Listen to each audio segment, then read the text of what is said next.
राधे राधे। स्वागत है आपका अपने पावन आध्यात्मिक चैनल पर। आज हम लेकर आए हैं इंदिरा एकादशी व्रत की महिमा, कथा और विशेष अचूक उपाय। श्राद्ध पक्ष की यह एकादशी विशेष मानी गई है। इस दिन व्रत रखने से न केवल स्वयं को पुण्य मिलता है, बल्कि पितरों की आत्मा को भी मोक्ष की प्राप्ति होती है।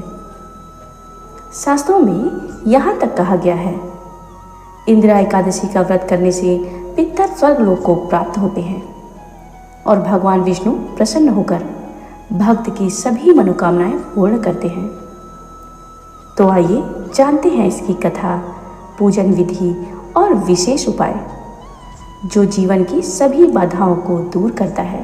भगवान श्री कृष्ण से युधिष्ठिर ने पूछा, मधुसूदन, कृपा करके मुझे यह बताइए कि आश्विन के कृष्ण पक्ष में कौन सी एकादशी होती है।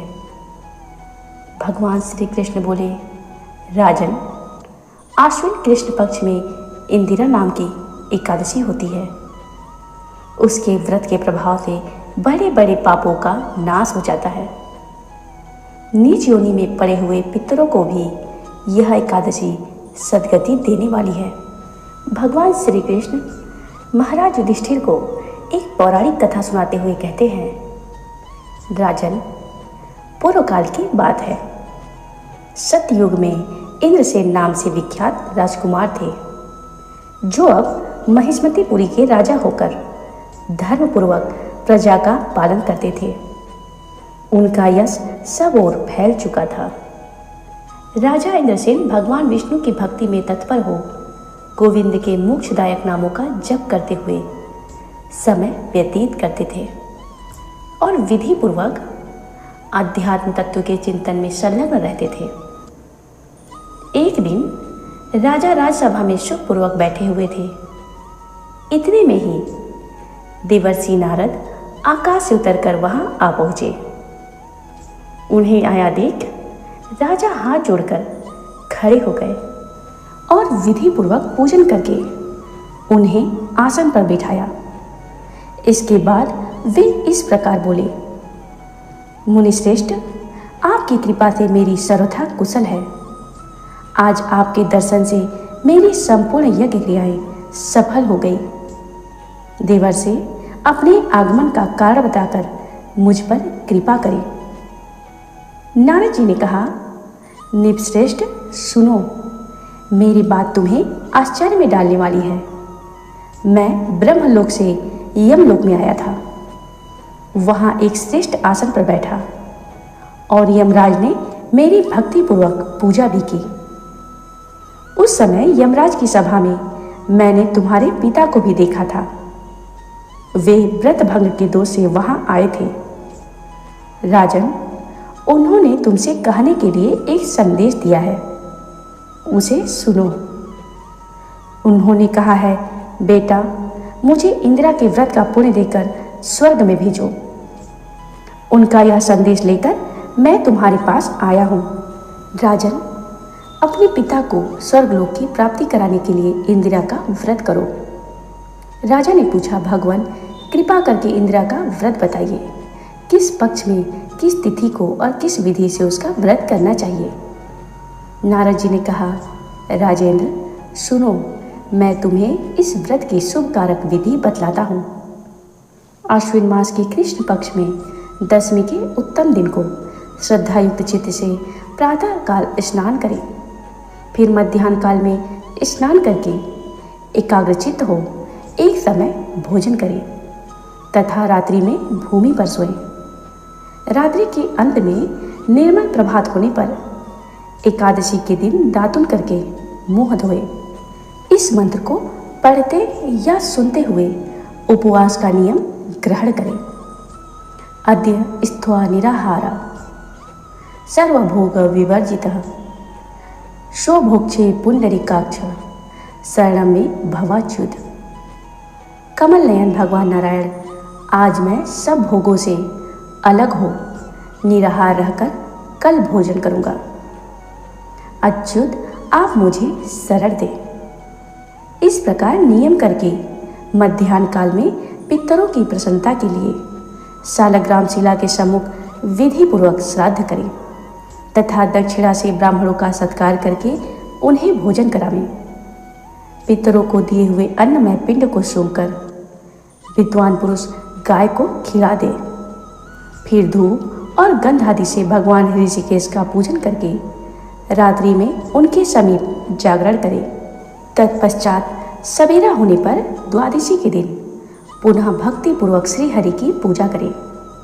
उसके बाद ब्राह्मणों को भोजन कराकर भाई बंधु नाती और पुत्र आदि के साथ स्वयं मौन होकर भोजन करें। राजन, इस विधि से आलस्य रहित होकर तुम इंदिरा का व्रत करो। इससे तुम्हारे पितर भगवान विष्णु के वैकुंठ धाम में चले जाएंगे। भगवान श्री कृष्ण कहते हैं, राजन, राजा इंद्रसेन से ऐसा कहकर देवर्षि नारद अंतर ध्यान हो गए। राजा ने उनकी बताई हुई विधि से अंतःपुर की रानियों, पुत्रों और वृत्तियों सहित उस उत्तम व्रत का अनुष्ठान किया। हे कुंती नंदन, व्रत पूर्ण होने पर आकाश से फूलों की वर्षा होने लगी। इंद्रसेन के पिता गरुड़ पर आरूढ़ होकर श्री विष्णु धाम को चले गए और राजर्षि इंद्रसेन भी अकंटक राज्य का उपभोग करके अपने पुत्र को राज्य पर बिठाकर स्वयं स्वर्गलोक को चले गए। भगवान श्री कृष्ण कहते हैं, इस प्रकार मैंने तुम्हारे सामने इंदिरा व्रत के महात्म्य का वर्णन किया है। इसको सुनने मात्र से ही मनुष्य सब पापों से मुक्त हो जाता है। इस कथा को इंदिरा एकादशी के दिन अवश्य सुने। इंदिरा एकादशी व्रत की पूजन विधि। व्रतकर्ता प्रातःकाल स्नान कर संकल्प ले भगवान विष्णु की मूर्ति या चित्र को स्वच्छ स्थान पर स्थापित करे। गंगा जल से शुद्धिकरण करे और दीपक प्रज्वलित करे। तुलसी पत्र, पीले पुष्प, धूप, दीप, फल और पंचामृत से भगवान विष्णु का पूजन करे। दिन भर व्रत रखे, फलाहार करे। संध्या के समय विष्णु सहस्त्रनाम का पाठ या ओम नमो भगवते वासुदेवाय मंत्र का जप करें। अगले दिन द्वादशी को ब्राह्मण या जरूरतमंद को भोजन कराकर दान दक्षिणा दें और फिर स्वयं भोजन करें। इंदिरा एकादशी को किए जाने वाले विशेष अचूक उपाय। इस दिन भगवान विष्णु को तुलसी पत्र अर्पित कर ओम विष्णवे नमः मंत्र का 108 बार जप करें। भगवान विष्णु प्रसन्न होकर जीवन की सभी बाधाओं को दूर करते हैं। व्रत के पुण्य को पितरों को समर्पित करें। इससे पूर्वजों की आत्मा को शांति और मोक्ष मिलता है। रात्रि में दीपदान अवश्य करें। इससे घर में दरिद्रता का नाश होता है और लक्ष्मी कृपा बनी रहती है। यदि संतान सुख में बाधा है तो इंदिरा एकादशी के दिन केले के पौधे को जल दे और ओम नमो भगवते वासुदेवाय का जाप करें। इंदिरा एकादशी व्रत न केवल पितरों की आत्मा को मोक्ष देता है, बल्कि व्रत करने वाले को विष्णु लोक की प्राप्ति कराता है। जो भी इस व्रत को श्रद्धा और भक्ति भाव से करता है, उसके जीवन में सुख समृद्धि और शांति का वास होता है। अगर आपको यह वीडियो अच्छा लगा हो तो इसे लाइक करें, दूसरों तक शेयर करें और चैनल को सब्सक्राइब करना न भूलें। जय श्री हरि, जय श्री हरि।